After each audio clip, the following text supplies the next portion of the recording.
हम लोग question number 13 को करने जा रहे हैं।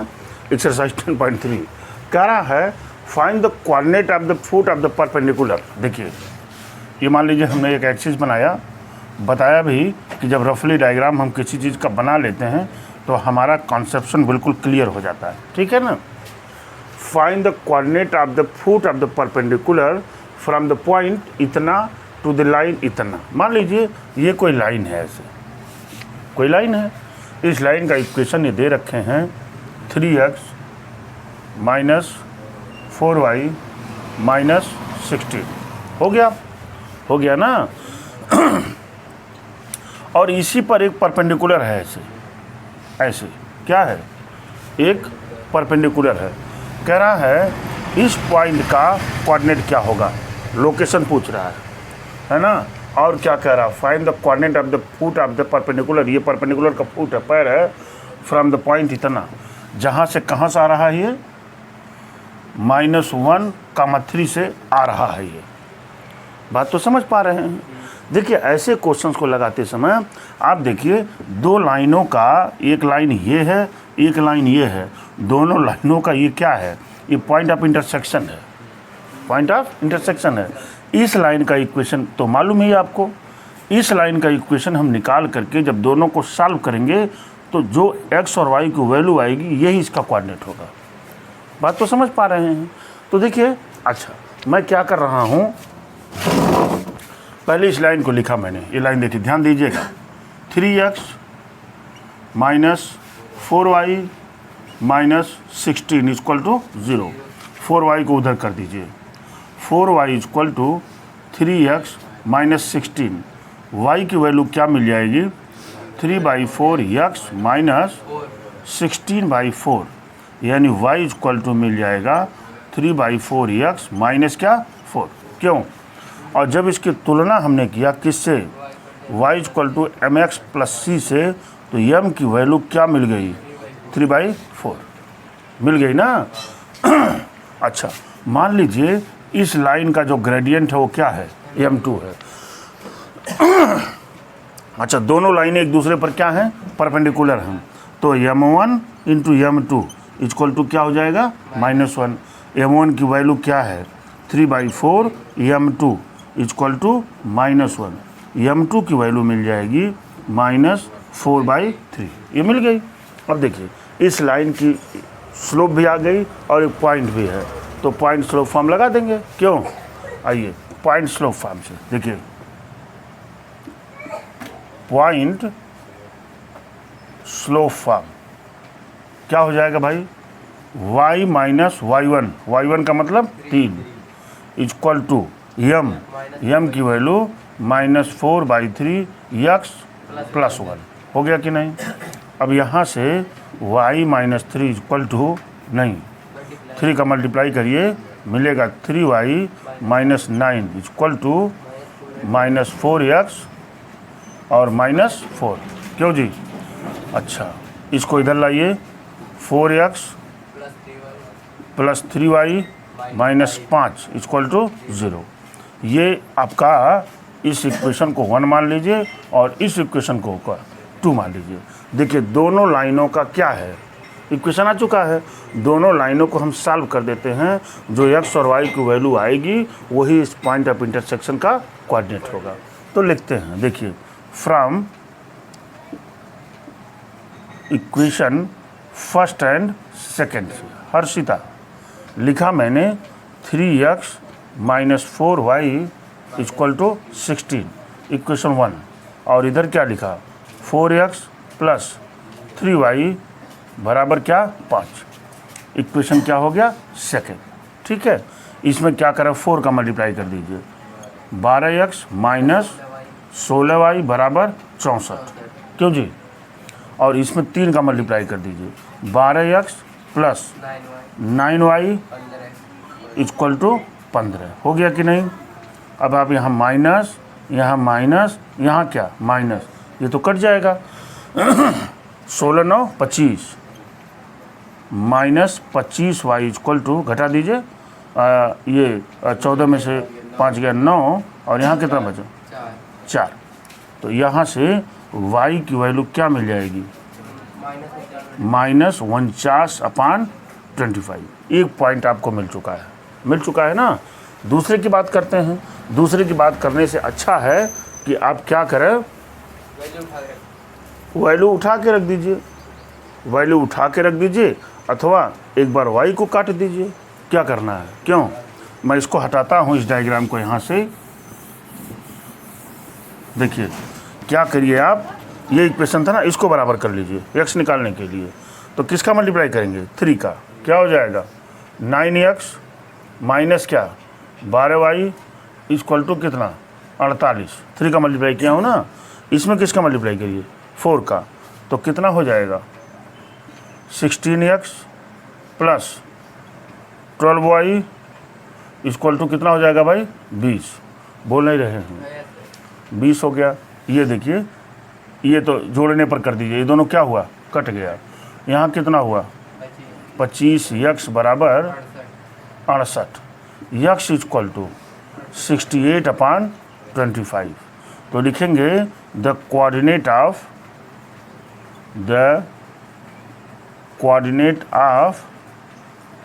Foot of the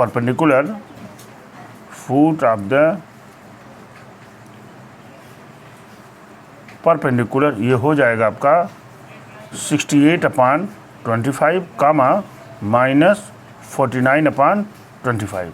this is your answer. 14 की बात है। The perpendicular from the origin से एक परपेंडिकुलर डाला जा रहा है किस लाइन पर, y equal to mx plus c meets at the point इतना। इस पॉइंट पर ये क्या कर रहा है, मीट कर रहा है, मिल भी रहा है इस पर। ठीक है, find the value of m and c, कह रहा है m और c की वैल्यू बताइए। देखिए डायग्राम ऐसे है इसका, ये देखिए x डैश y डैश, ये एक लाइन जा रही है ऐसे। इस लाइन का इक्वेशन क्या है, y equal to mx plus c। ठीक है कि नहीं। अच्छा, the perpendicular from the origin, ये देखिए ओरिजिन से एक परपेंडिकुलर डाला जा रहा है इस पर, ऐसे देख रहे हैं ना। ओरिजिन से इस लाइन पर एक परपेंडिकुलर डाला जा रहा है, ये कितने डिग्री का है 90 डिग्री का परपेंडिकुलर डाला जा रहा है। y बराबर मीट्स एट द पॉइंट -1, 2, और ये कहाँ पर मिल रहा है -1, 2 पर मिल रहा है। Find the value of m, कह रहा है m की वैल्यू बताइए। ठीक है, और फिर क्या कह रहा है c की वैल्यू बताइए। निकाल देता हूँ। देखिए ये है आपका o पॉइंट, इसका कोऑर्डिनेट क्या होता है 0, होता ही है। ये कौन सा पॉइंट है a, ये कौन सा पॉइंट है b, इस पॉइंट का नाम हमने क्या रख दिया c रख दिया बेटा, बड़ी अच्छी बात। देखिए वही सिद्धांत इसमें भी, पहले हम इस लाइन की स्लोप निकालने, किस लाइन का, ओसी लाइन का। देखिए स्लोप ऑफ ओसी लिखेंगे यहाँ, स्लोप ऑफ एसी, यानी यम एसी की बात कर रहे हैं। यम एसी क्या हो जाएगा y2 माइनस y1, यानी 2 माइनस 0। क्यों जी, हाँ y2 माइनस y1, हाँ ओसी। तो 2 माइनस 0, 2 माइनस क्या हो गया 0 अपान क्या -1 माइनस 0, -1 -0 क्या बचा भाई -2, ये हो गया। ठीक है, अब आप देख रहे हैं कि AB लाइन और OC लाइन दोनों क्या हैं, परपेंडिकुलर हैं। तो क्या लिख सकते हैं, यम OC गुणे यम AB इक्वल टू क्या -1।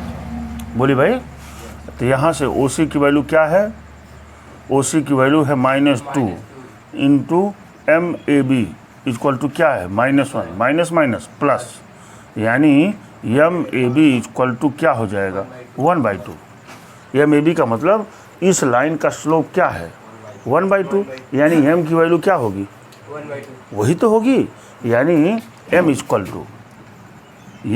टू क्या हो गया 1/2, निकल गया। दूसरी बात कह रहे हैं c की वैल्यू बताइए। अब देखिए ये लाइन है, क्या इक्वेशन है, y equal to mx plus c। इसी लाइन पर ये पॉइंट पड़ रहा है, तो इसको सेटिस्फाई करेगा। बोलिए, तो लिखेंगे द लाइन, देखिए लिखेंगे the line y equal to mx plus c is passing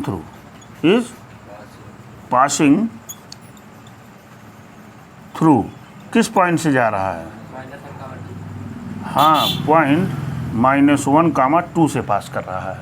मान रख दीजिए y बराबर mx प्लस सी में, तो y की वैल्यू क्या है? 2। बोलिए यहाँ से। फिर m की वैल्यू क्या है? 1/2 अभी आपने निकाला है। और x की वैल्यू क्या है? -1 और प्लस क्या है? c। बोलिए, यहाँ से मिल जाएगा, c को ही छोड़ दीजिए। c इक्वल टू क्या मिल जाएगा? 2, इधर आ जाएगा प्लस 1/2। बात समझ रहे हैं ना? कितना मिल गया भाई? 5/2, है ना? तो द आंसर इज m की वैल्यू तो 1/2 जो ये पूछ रहे हैं, और c की वैल्यू क्या हो जाएगी? 5/2। This is your answer. देख पा रहे होंगे आप कि क्वेश्चन बहुत इजी है, थोड़ा सा समझना है आपको। किसकी बात कर रहे हैं? देखिए, if P and Q are the length of the perpendicular from the origin to the x cos theta. देखिए, मैं 2 डायग्राम यहाँ बनाता हूँ। एक ये डायग्राम है, यहाँ से ये है, ठीक है। इस लाइन का जो इक्वेशंस है इन्होंने दे रखा है, x cos theta minus y sine theta बराबर के कॉस 2 थीटा। यहाँ से ये परपेंडिकुलर डाला गया है ओरिजिन से, जिसकी लंबाई क्या दिए हैं? ये p। बात तो समझ गए होंगे। दूसरी लाइन है यहाँ, ये भी ध्यान दीजिए, ये लाइन है। इस लाइन का इक्वेशन दिए हुए हैं, ये x sec theta plus y cosec theta equal to k, इन्होंने दे रखा है। और यहाँ से जब इस पर एक परपेंडिकुलर डालते हैं तो इसकी लेंथ कितनी है? q, ठीक है। बहुत अच्छे विचार वाली बात है इसमें कि इसका कोऑर्डिनेट क्या है? 0, 0, और इसका कोऑर्डिनेट क्या है? ये भी 0, 0 है कि नहीं। इस पॉइंट को आप मान लीजिए A, B और ये C, और यहाँ D, E और क्या? F, और ये पॉइंट तो है ये। बात तो समझ गए होंगे आप, ठीक है, बड़ी अच्छी बात। आइए फर्स्ट डायग्राम पर हम थोड़ा सा विचार करते हैं। क्या करते हैं? फर्स्ट डायग्राम पर। फर्स्ट डायग्राम में क्या लाइन है? देखिए, लाइन है x cos theta minus y sine theta बराबर के कॉस 2 थीटा। इसकी तुलना हम कर देंगे लाइन के जनरल इक्वेशन से, इक्वल टू 0 से। तो ए की वैल्यू क्या मिल जाएगी भाई? Cos theta. वाई की वैल्यू माइनस साइन थीटा, ध्यान दीजिएगा। सी की वैल्यू माइनस के कॉस 2 थीटा। मिल गया कि नहीं? बोली भाई। अच्छा, अब देखिए, मैं वो फार्मूला लगा रहा हूँ। कौन सा फार्मूला? वही क्या? Length of perpendicular from the origin से लेंथ की दूरी क्या होती है? ये देखिए, ये पॉइंट है ना 0, 0, और ये क्या है? P। तो आप जानते हैं P बराबर होता है, फार्मूला है ax1 plus by1 plus c upon under root a square plus b square. ये फार्मूला होता था। यहाँ x1 y1 क्या है? 0, 0। देख रहे हो ना, ये पॉइंट है क्या? 0, 0। चलते हैं P बराबर, ये देखिए, a की वैल्यू है तो कॉस थीटा इंटू x1 की वैल्यू 0 प्लस b की वैल्यू क्या है? माइनस साइन थीटा इंटू क्या है? 0, और c की वैल्यू क्या है? माइनस के कॉस 2 थीटा। बात तो समझ गए होंगे। Divided by under root A square माने cos square theta plus sine square theta. इसकी वैल्यू तो 1 हो रही है, अरे स्क्वायर हो जाएगा वो, इसकी वैल्यू तो 1 हो रही है सीधे सीधे। ये ऊपर वाला 0 हो गया, ऊपर वाला 0 हो गया, बचा क्या यहाँ? माइनस के कॉस थीटा। और माइनस के कॉस थीटा क्योंकि मार लगा हुआ है इसलिए क्या हो जाएगा? पॉजिटिव हो जाएगा। पी की वैल्यू क्या हो गई? पी इक्वल टू के कॉस 2 थीटा। हो गई कि नहीं हो गई? अब आगे की बात करते हैं, दूसरी लाइन पे चलते हैं, सेकंड कंडीशन पे चलते हैं। किस पर? सेकंड कंडीशन पर। सेकंड कंडीशन पे चलेंगे। सेकंड लाइन है x sec theta plus y क्या भाई? Cosec theta minus k equal to 0। इसकी भी कंपेरिजन हम इसके जनरल इक्वेशन से कर लेते हैं, बराबर 0। ए की वैल्यू क्या मिल गई भाई, सेक थीटा। वाई बी की वैल्यू क्या मिल जाएगी यहाँ, कोसेक थीटा, ध्यान दीजिए। और सी की वैल्यू क्या मिल जाएगी, माइनस के। और इसकी दूरी क्या है, क्यू। पॉइंट क्या है, 0 0, ध्यान दीजिएगा। यहाँ से जब हम चलेंगे तो मिलेगा क्यू। देखिए q is equal to mod of a x one माने सेक थीटा इंटू क्या 0, तो 0 हो गया, plus b y one cosec theta into फिर 0 हो गया, बचेगा क्या, माइनस के। बचेगा क्या, माइनस के अपान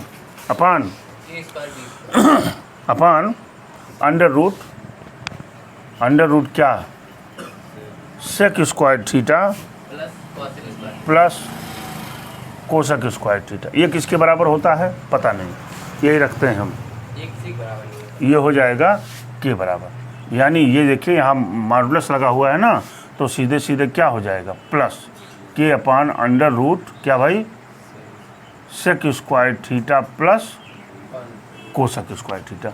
ये हमने पी और क्यू की वैल्यू क्या किया, निकाल लिए हैं हम। अब प्रूव करने के बाद क्या कर रहे हैं, P square plus 4q square क्या है भाई, P square plus 4q square, ये बराबर पी की वैल्यू कहाँ है, ये है। लिखेंगे हम के कास ऑफ 2 थीटा का क्या, whole square plus 4 into q square.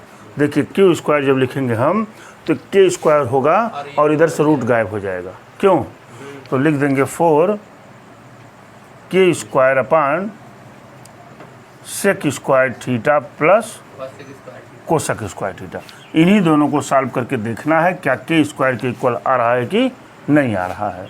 ये हो जाएगा आपका के स्क्वायर कास स्क्वायर 2 थीटा, बात समझ रहे हैं, plus 4k square divided by, यहाँ पे लिख सकते हैं 1 अपान कॉस स्क्वायर थीटा, क्यों जी, अब प्लस इधर क्या 1 बाई साइन स्क्वायर थीटा। हो गया कि नहीं, बदल दिया।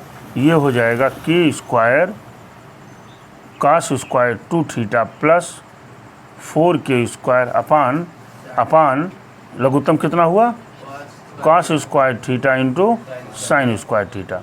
यहाँ क्या बचेगा, sine square theta plus cos square theta. हो गया कि नहीं, यानी ये तो वैल्यू 1 हो गई और ये कहाँ चला जाएगा, ऊपर, तो मिल जाएगा यहाँ बराबर के square cos square 2 theta plus 4k square into cos square theta into sine square theta. बात तो समझ गए होंगे।